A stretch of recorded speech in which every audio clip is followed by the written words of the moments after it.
They said middle, so now we got... You're in the middle, man. All right, I'm in the middle. Okay, I'm right here. All right, let's do this. Man, such cool energy coming out with these cool cats. Good vibes. Good vibes. It is a good vibe. Welcome, everyone. Thank you so much for joining our session today. My name is John Suarez-Davis. I pretty much go by JSD, and I'm the Chief Commercial Officer at Superset, data and AI-focused startup studio. I'm also the Chief Strategy Officer at Ketch. It's a privacy data platform enabling brands to steward data responsibly. On my left and my right, I got some really cool folks, right? I got Kofi over here. He's the CMO of DoorDash, also a recently listed Forbes 50 top entrepreneurial CMOs. Nice. I see at least one other person on the list in the audience. No introduction needed. Everyone knows her. Ekta is also no stranger to the list. We've had the great pleasure of working together before. The Chief Digital Officer at e.l.f. Beauty, a hot Very brand. hot. A hot brand. All right. So before we get into this, we're going to have a little fun, have a little, get the juices flowing. Let's play overrated, underrated. Why? Ekta, I'm going to go to you. Halo Glow Beauty Wands. Oh really, my really God. product. Oh my God. Okay. All right. Is it overrated or underrated, and why? Underrated. Why? Underrated. Because, oh my God, it's the best product ever. Like, if you are trying to find it, good luck. You will have to wait 6 months probably. But it is the best freaking product ever. Go on TikTok. We're viral. Okay, so underrated on its way to dominance. There you go. Right on. Okay. Kofi, for you, is the Marvel Comics and DoorDash digital animated comic book, is it overrated or underrated, and why?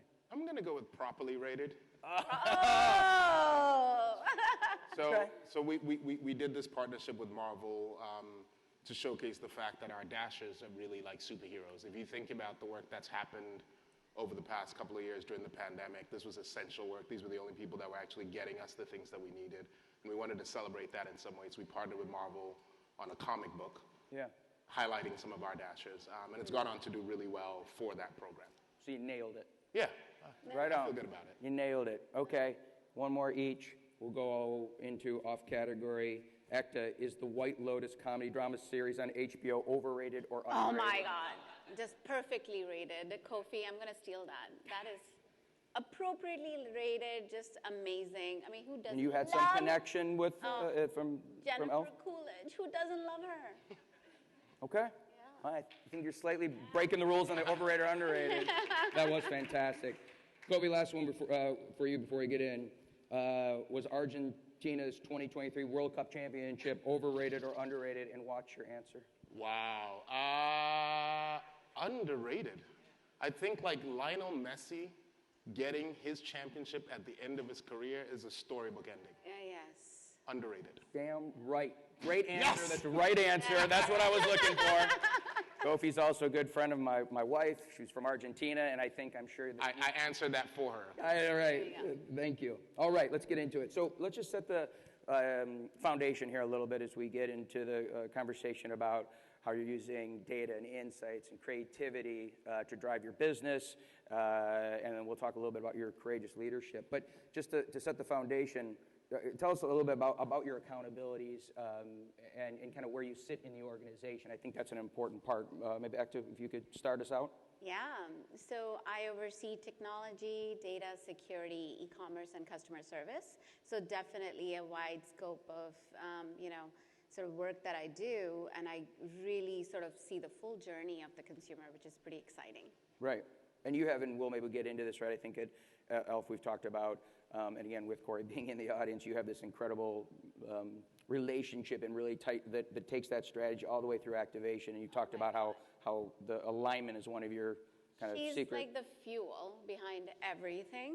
So it's like the energy that we get. If you are in any room with her, you just want to soak up like that energy. It's insanely, wildly crazy, and it motivates us like every single thing that we do. So Awesome. Yeah, and it manifests itself on LinkedIn posts Yeah. as well.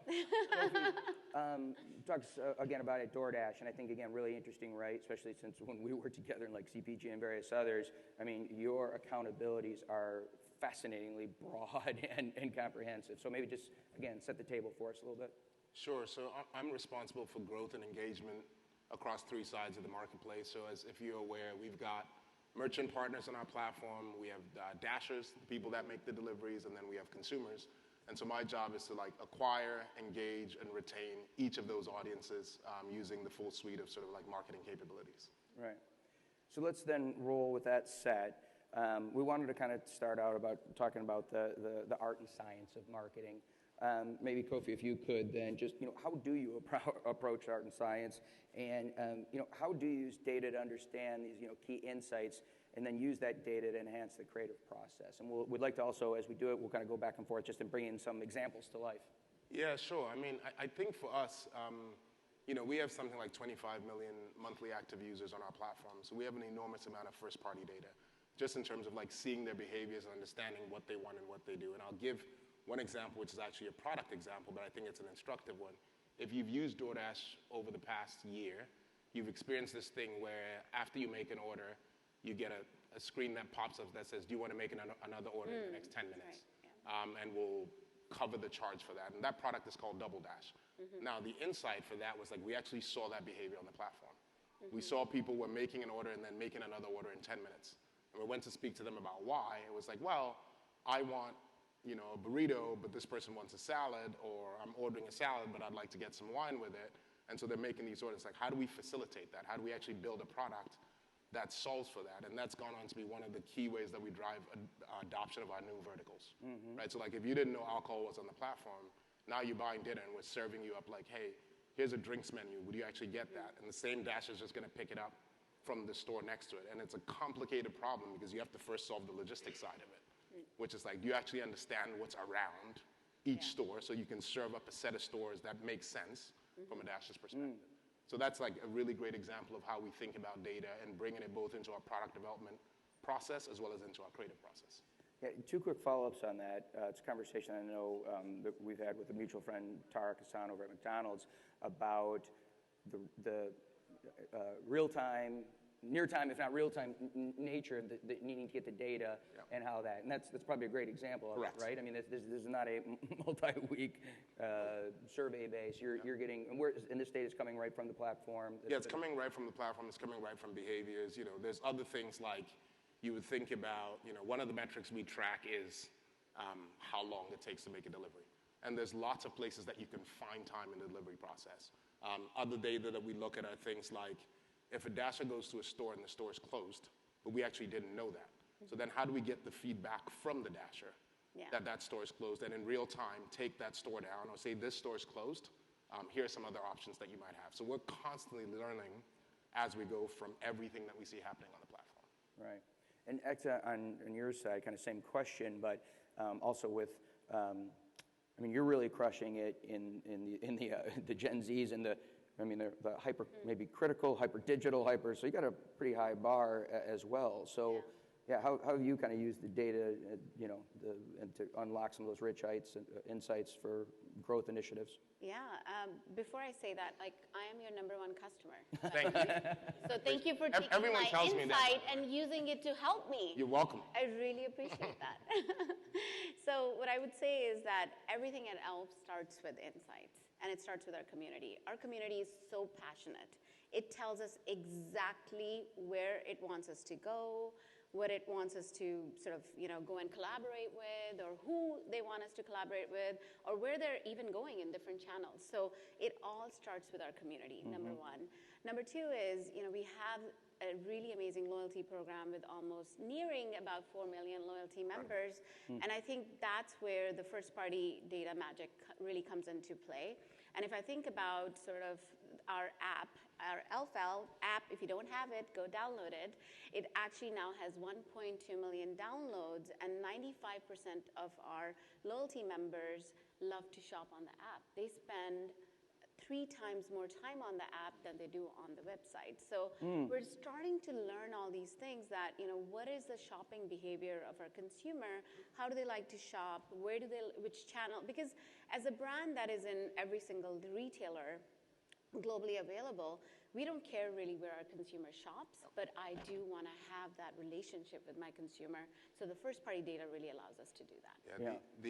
Just a quick build. One of the things that we've discovered, we built this subscription program called Dash Pass, which for people that order a lot, it's great because it saves you on delivery fees and service fees. And one interesting insight is we thought one of the ways to continue to drive engagement and retention with these members is to tell you how much you've saved. Right. Yeah. Right. So hey, John, you saved $500. Turns out people churn. Yeah.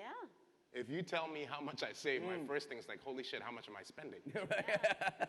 So this is a really interesting insight. So that changed our marketing approach into we want to surface savings at the order level, but not at the aggregate. And not the aggregate level. Not the aggregate level. Huh. So how, let me stick on that, Kofi, for a second, because again, Ekta talked about the app, right? And when we talk about channels, there was a time when we were talking about dots and plots and just, right, from broadcast and so forth. But now we're equally and clearly on this stage talking about in-app experiences and so forth. So just maybe in that data, how are you bringing in, basically, how are you bringing in data from all those channels? And then even a little bit even structurally with your team, because I think we talked about some of the uniqueness about your insights and analytics data scientists. Can you give us a little visibility into that? Yeah, we have data science is critical to everything that we do at DoorDash. So we have a pretty large data science team that's really responsible for understanding everything that's happening. And that can go from in-app behaviors, where we're just saying, hey, where are people dropping off in the funnel, what's happening, and then understanding how we want to intervene, but it's also macro. So our business is very correlated with things that are happening in the broader world. So I'll give you a really good example of this. So last year, at the beginning of last year, we were beating forecasts significantly, and we kind of didn't know why. So we're this doesn't look like anything that we've seen before, and we spent a couple of weeks just digging into all these sorts of things until finally one of our data analysts was child tax credits. Wow. Right, and because we had never seen that before. But when those were hitting, we were seeing it showing up in our system. So we're oh, that's really interesting. That's now a new data point that we can understand about how do we lean into these types of moments, or how do we think about them. Yeah. But Ekta, then kind of bridging that with those insights, and we're talking about how you're using it to elevate the creative process. Again, as the role of Chief Digital Officer, give us a little visibility. Are you the one also, pulling in the data, pulling in the insights, feeding it to, again, cross-functional teams and creative? Are you part of the creative process? What does that look like? Yeah, I would say that, we have an amazing leader in the consumer insights team, Jessica Silla. She is just brilliant, and she's building a team of superheroes that are bringing these insights to the cross-functionally to all the businesses. So my job becomes easy because I have someone who's going to take those insights and run with it and make them actionable. For me, I'm ensuring that every single data source that her team needs to be able to feed the brilliance of our team is available and is connected. So that's what I focus on. So it's a great partnership, and we always try to sort of really, it's an evolution, right? Sure. And as the data evolves, as we get into new channels, whether that be gaming or anything else, I think it's an evolution, and we do bring in those data sets. Yeah, the other thing I'd add to that is that we find that we have an enormous amount of data, but sometimes that data is only going to tell you what. Exactly. It's not going to tell you why. So this is why the partnership with our insights teams are incredible. Like you, I have an incredible insights leader, Elena Shipley, and so her job is to help us figure out the why. Yeah. Right. So we're seeing this data, we're seeing this behavior, but we actually don't know why it's happening. Yeah. So let's go out and talk to people. Let's understand why that behavior is happening, and then we can design for it. Uncover the root cause, Correct. motivations, Exactly. innovations. Yeah. Exactly. So maybe let's stick on the data theme for a minute. There's so much data coming in. It's interesting. It's one of those kind of funny statements where it's do we have enough data? I mean, no one ever says that. We have more than enough data. We're swimming in data. And in some ways, right, legacy businesses, we've had data for decades and decades. That's right. So that's not the issue. But now we do, admittedly, and really deeply understand, we are living in a new world of privacy regulations. Absolutely. And the good folks at Ketch that are helping sponsor this, event and this session today, talk about privacy and data dignity. I have the pleasure of knowing just both you on a personal human level. I know you have, incredible deep values. Maybe, Kofi, I'll start with you. Just how at DoorDash are you thinking about, data privacy at the kind of dignity at the human level? Yeah, look, I think the most fundamental thing that it starts with, there's an implicit value exchange here. Yeah. Which is that, I'm giving you my data, and I expect that you will use that to create something of value for me. So to your point, if you're telling me that you're ordering 2 things 10 minutes apart, that's something I can then turn around and use to provide value for you. That ends up saving you money because now you're not paying delivery fees twice. Right. Yeah. So a lot of the way we think about it is how do we help use this data that we're seeing to actually create a better experience, and how do we make sure that we have a ton of guardrails around how that data is accessed, how we use that data. So there's entire categories of things that we won't target on, even though we might be aware of what they are. Yeah. Because we think it's problematic to target on identity characteristics. There's tons of research as well as lived evidence that suggests that leads you to bad outcomes. Yeah. So I think a lot of the way we think about it is 1, provide value, and then 2, have really clear guardrails around areas that are no-goes. No-goes, so? Yeah, and of course the same question, but also, and I'll probably bounce back a little bit, there is an interesting element though where marketers only engage the general counsel on some creative things and a couple others, only when needed, maybe some pricing, go up to that floor or this floor, do I have to? Yeah. Okay, but that world's over, right? Yeah. They've right, cross-collaboration. So maybe, again, how you're thinking about data privacy and data dignity, and then also just a little visibility into what are the cross-functional colleagues that you're working with, in your group. So what I would say, it starts with trust. I think trust is at the center of when consumers actually become part of your loyalty members, right? And they actually give you that first-party information. They're okay with you serving them, telling them about sort of this is my likes, dislikes, or what I do. I think it centers around trust, and I take that trust very seriously. I do not want to breach that trust. And of course, there is a marketing aspect lens to it, but there's also this breach of trust that we don't want to have, which means that having all those guardrails from governance and policies, internally really securing that data. And when they say delete me, GDPR, CCPA, or all those governance policies, then I can do that and knowingly say I did this and it's clean from every single system. So that's where platforms like Ketch or DataGrail and other things come into play, is really understanding where that consumer data flows. So as marketing leaders, you have to pay attention to that, because one data leak is something that will really hurt your reputation. And you hear that especially as a public company, it even becomes a bigger sort of a responsibility that you have to take seriously. Yeah, and then actually just quick follow-up. But it's hard. You were 2 progressive leaders on stage. I think it's fair to say most marketers I probably don't get a very good passing grade on this topic. I think that's probably safe to say. What are just some of the things that you would encourage then, your colleagues in the function to what to do? Reach across the aisle. Yeah. Comply. Understand it. Maybe just a couple thoughts. So I would say my partner in crime is our league. We have an amazing team of 3 superheroes.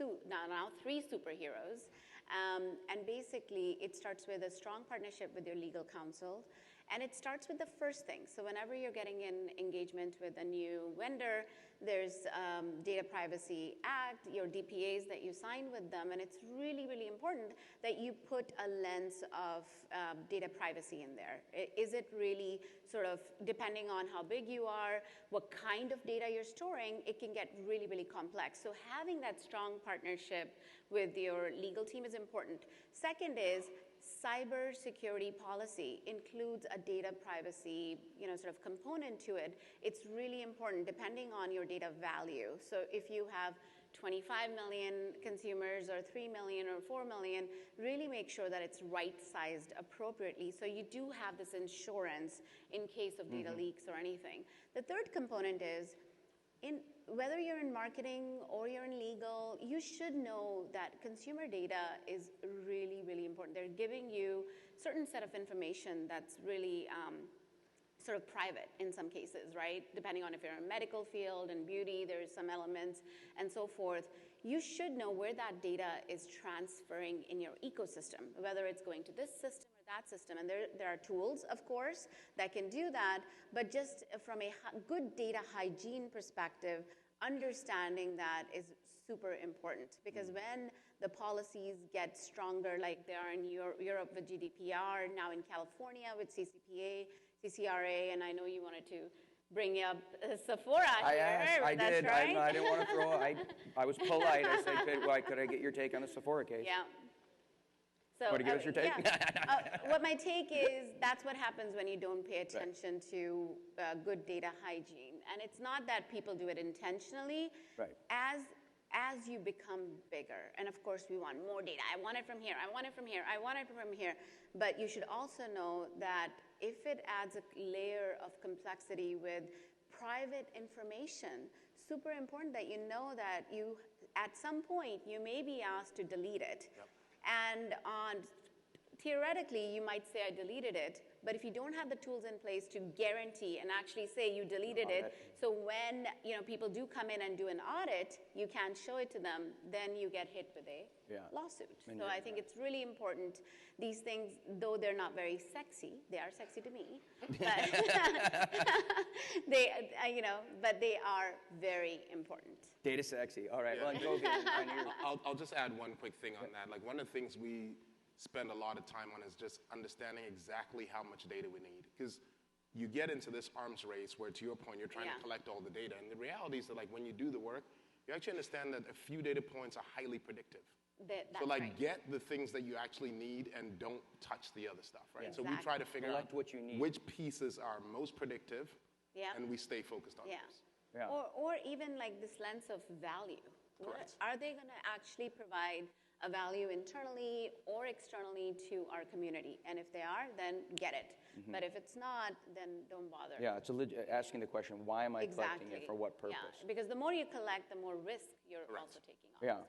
All right, with the last couple minutes here, I want to just turn on to leadership. We had this was part of Tenacity, and I think, again, one of the things that when I thought of both you, and quite frankly, love about both you, is that you're courageous, tenacious leaders. So, like, Kofi, I'll start with you. What drives you, man? What is the courage, to lead your team, and what motivates you? I mean, I'll start by saying that, like, the word courage in marketing is, like, weird. There are harder, more courageous jobs out in the world. So, let's level set.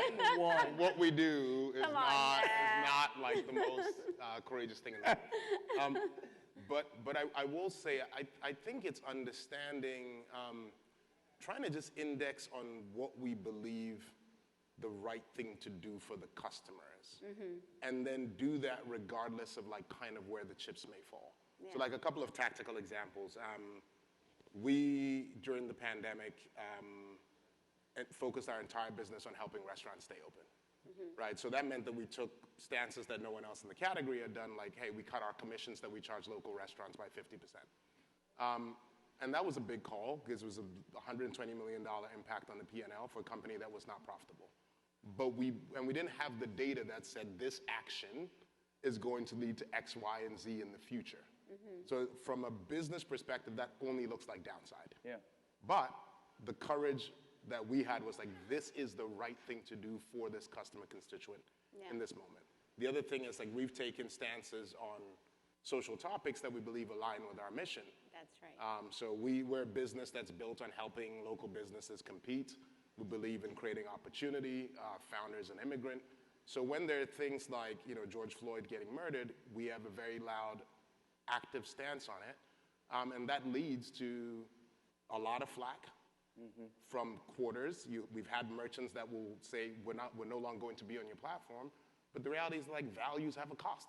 Yeah, values. Like, if there's no cost, it's not an actual value. Right. Yeah. And so for us, we understand that, like, figure out what makes sense from our mission, figure out what makes sense from our values, and stand on that, knowing that, like, there will be a price to pay for taking that. Yeah. And you told me right? When we were talking about there's strength in numbers in the alignment you have at the DoorDash C-suite, right? I mean, and that's 100%. And that was one of the things that you were, quite frankly, proud about being part of an organization like that. 100%. It's awesome. Ekta, now knowing that it's courageous with a slightly smaller C. Small C. With a small C.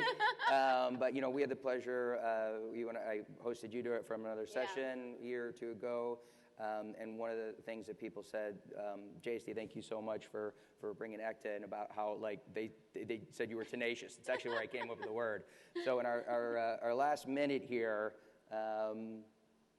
what motivates you? What makes you tenacious? Oh my God, like there's so many things, but what I will say is one of the reasons is sitting over there. Like she really has been such a I can't even say that. She's transformed my career in some ways. Like the passion, the courage, the conviction, and the curiosity all put together, I think is so important. And I will say that, slightly disagreeing, that I do think it takes courage to take a stand for social justice, to live your purpose. And I think that's what I've learned in my career, is that, yes, maybe we're not saving lives, but we're making people feel good and being there for them. And looking good, too. My shoes. I got a lot of compliments. That was just too easy. Well, I've been meaning to say that. We're at time. I want to just thank you so much. It's a real pleasure to both be with you again, and let's do this again. Also, if anybody's up for a little bit of fun outside, Ketch over at the Ketch Cabana, the island pool's I think cracking some mojitos at 3 o'clock. So there you go. Head on down. Thank you so much. Thank you. Appreciate it. Thank you, everyone. Let's hear it. Courage and values have a cost. What an important message. Thank you so much for that wonderful panel.